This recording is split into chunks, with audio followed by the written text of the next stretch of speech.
Hello, welcome to this episode of Hampton Roads Business Live. My name is Rory Graham and I'm your host, and today I have the pleasure of having with me in the studio Frank Greco from Greco Research Engineering Company. He's the president. Welcome. How are you? Hi, Rory. I'm glad to be here. Why don't you start by just giving us an overview of your company. What does it do? Well, started the company in 1986, and we assist and support companies of various sizes in the areas of marketing and new business development. We're sort of like a marriage broker. We marry the companies with a certain set of government contracts and agencies that need goods and services. This could be federal or state or local. Local, federal, and state, yeah. The big area, of course, is the federal government. Right. They are the best. They are the biggest procurer of goods and services on the planet, and they're an excellent customer to have. Mm-hmm. And I think, we were talking beforehand, you were pointing out that the government is good because they don't move away. Yeah, they pay their bills. They always pay their bills, and they pay them on time now, right. Because, decades ago there was a little flack about how they pay. As a matter of fact, in several cases, if they don't pay you on time, they'll give you the interest that you lost on the capital cost of the money. Right. Now, I know, because personally I've gone after government things, and also I know it can be a very daunting task. So that's what your company does for other companies. That is correct. We monitor and are advised that a local government or a federal state government is coming out with a procurement and a request for a specific type of information, service or product. And we analyze that, and if the client wants to proceed with that, we assist them in preparing the proposal or maybe a technical presentation that they could pitch to the government so that they can be awarded the contract. Because proposals are, that can be a really difficult process, or, it's pretty, it can be huge amount of stuff that you have to go through and steps and things. If you're not familiar with it, it can be... Yeah, you could fall into traps where you're right. wasting time and wasting money. What you want to do is understand the specification, understand what they're asking for, and then very persuasively give them a compelling argument why you are the best offer. Majority of these, the overwhelming majority, are competitive. So you're up against other competitors who are going after the same particular job. And by the way, you may feel that you have a great company and a great product and service. And by the way, that's true in many, many cases. But the point of it is that how are you going to secure? Are you seeking your best customers? The federal government, for example, puts out 30 to 60,000 requests each day on a single website. It's called FBO. It's a Federal right. Business Opportunity website, fbo.gov. And every day, every business day, they announce that they intend to buy something, or they're asking for proposals to procure some service or good. And by monitoring that and looking who the competition is and seeing if you have advantages, it's a great customer to have, and one that will provide you, in many, many cases, a multiple-year contract mm-hmm. that you will place with the agency a high quantity of products or individuals to support their services. All right, so if I heard you correctly, you're just not a company that will fill out the forms. You actually help them do so in such a way that they sell themselves. That's right.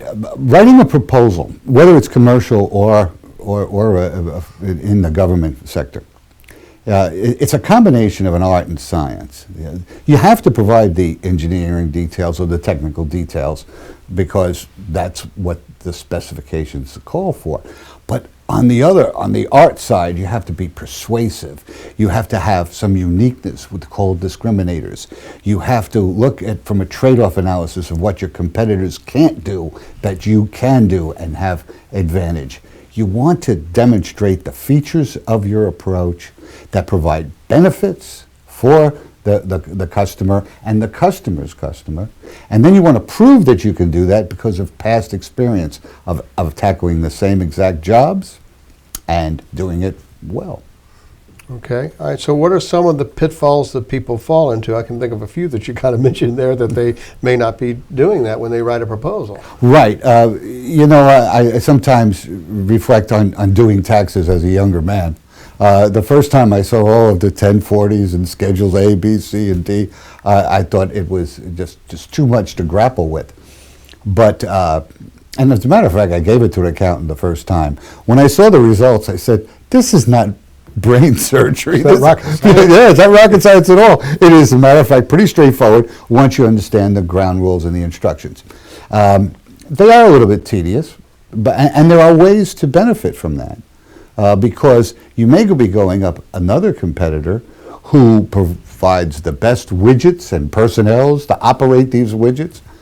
However, they get tangled up in the paperwork and don't present a very compelling case. And you could win it by following the rules, by providing the proper paperwork at the proper time, and winning the job. How about if you're a small company and going up against bigger companies? Are you at a disadvantage? In certain respects, you're at an advantage. One, bigger companies tend to have more overhead, more general and administrative expenses, bigger budgets, and company cars, in which case you have a price advantage on them.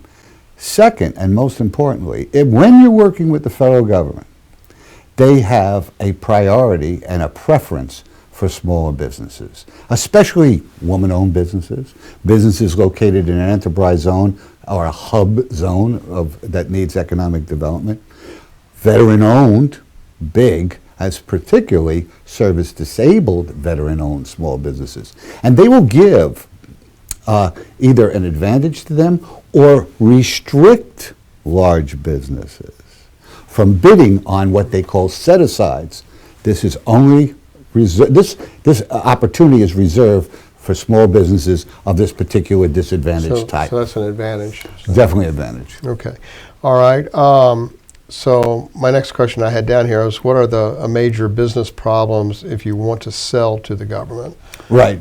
Well, first of all, one of the problems you have is that you have to address the proposal preparation with vigor. I mean, you have to make a compelling and compliant response and not get tied up in the paperwork that is wasting your time. You want to show advantages and features of your system or your approach. And the problems I find is that people are running a company, supporting the operation of a company, and they get placed on top of them this extra responsibility with, oh, by the way, here's a government opportunity. Why don't we spend some time and money and see if we could win it? I believe that's a way that it's called out of hide. You take the time out of hide. I believe that's a big problem. The mistake is that you're not focusing on it. It's not a complicated issue. Some proposals are just 10, 20, or 40 pages, and they're rather simple. Some are either more elaborate. The ones that are more elaborate are in the hundreds of millions and above. Well, you know, if you're not doing it every day, you're not as good at it. And if you don't do it, if you don't have enough time to do it, then you're not going to be as good at it either. So I can see we're hiring someone who does that for a living, knows what they're doing, and has the time to do it right, could produce a much better proposal, give you a much better opportunity to get the job. That's correct. Businesses have to be multidisciplined. I mean, if they have a tax problem or a legal problem, sometimes they could handle it in-house, but maybe for certain cases, they should outsource that particular thing. Companies like a chain, and each link has to be adequate and strong. The management of the company, the controls of the costing of your company, your personnel management and organization, your production, your administration. How about your marketing and your new business development? I mean, you should always be going out after new customers, and you want to secure those customers to be repeat customers, and you want them to be good, viable, financially sound customers. Right. And local, state, and particularly federal government provides that opportunity. Okay. And if someone wanted to secure your services, I mean, we're going to have the contact information on the screen and all, but what's the process that they go through? Well, it varies on the particular case. Well, I've had clients come up and say, listen, I'm a startup business and I need the management consulting to get me started to do business with both commercial and government, possibly government, and could you help me out in that regard? Give me a call. I give them a free consultation of a half an hour, and we talk about whether or not I could solve their problems, Right. and try to determine what the right solutions would be. Companies that are small companies that have been in existence have not been done any business with the government. Again, I give them a consultation to see if that's the right avenue. Several of my customers, a majority of them, as a matter of fact, come to me and say, I know the government is coming out and wants to secure this information technology support, or this particular weapon system, or this laboratory for CDC. We want to go after this bid. Can you assist us? Without cost or obligation, I look at the solicitation. That's what the government publishes on FBO, the Federal Business Opportunity.gov site, and analyze it. Because I've been doing this for 3 decades, I could quickly tell that this is one, A, that I could support, B, I do a little research on the company. I feel they have a good shot, and I'll have to investigate more to make it higher, increase the probability of a good shot of winning the award. And also how many hours, support hours, it would take of various labor categories that we have at the company. And at that point I give them a proposal, and the proposal will say, this is what we're going to do towards fulfilling the proposal, and here's the types of information that you give us. For example, we want resumes in any form that we will rework. We want to know about your previous contracts so that we can convince the government that we're a sound company and can win this job. Sometimes people come to us because they want to give a presentation to either a commercial or a government client, and they ask us to put the content together, put the content for web pages, anything that deals in the marketing and developing new business.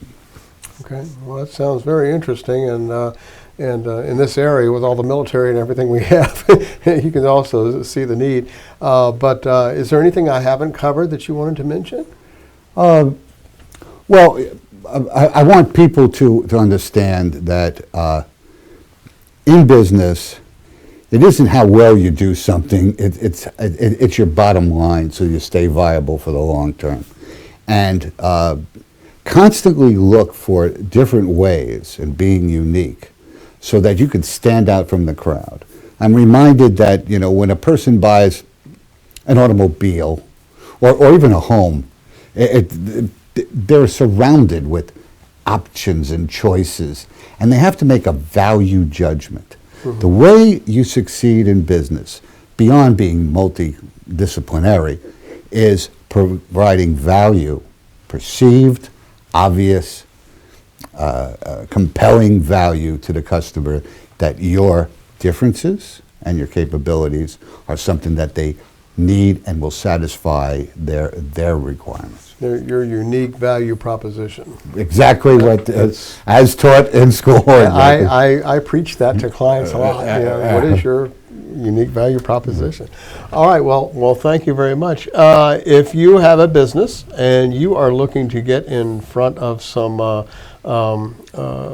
other opportunities with the government, whether it be state, local, or the federal government. If you've ever tried it, it can be kind of daunting to do.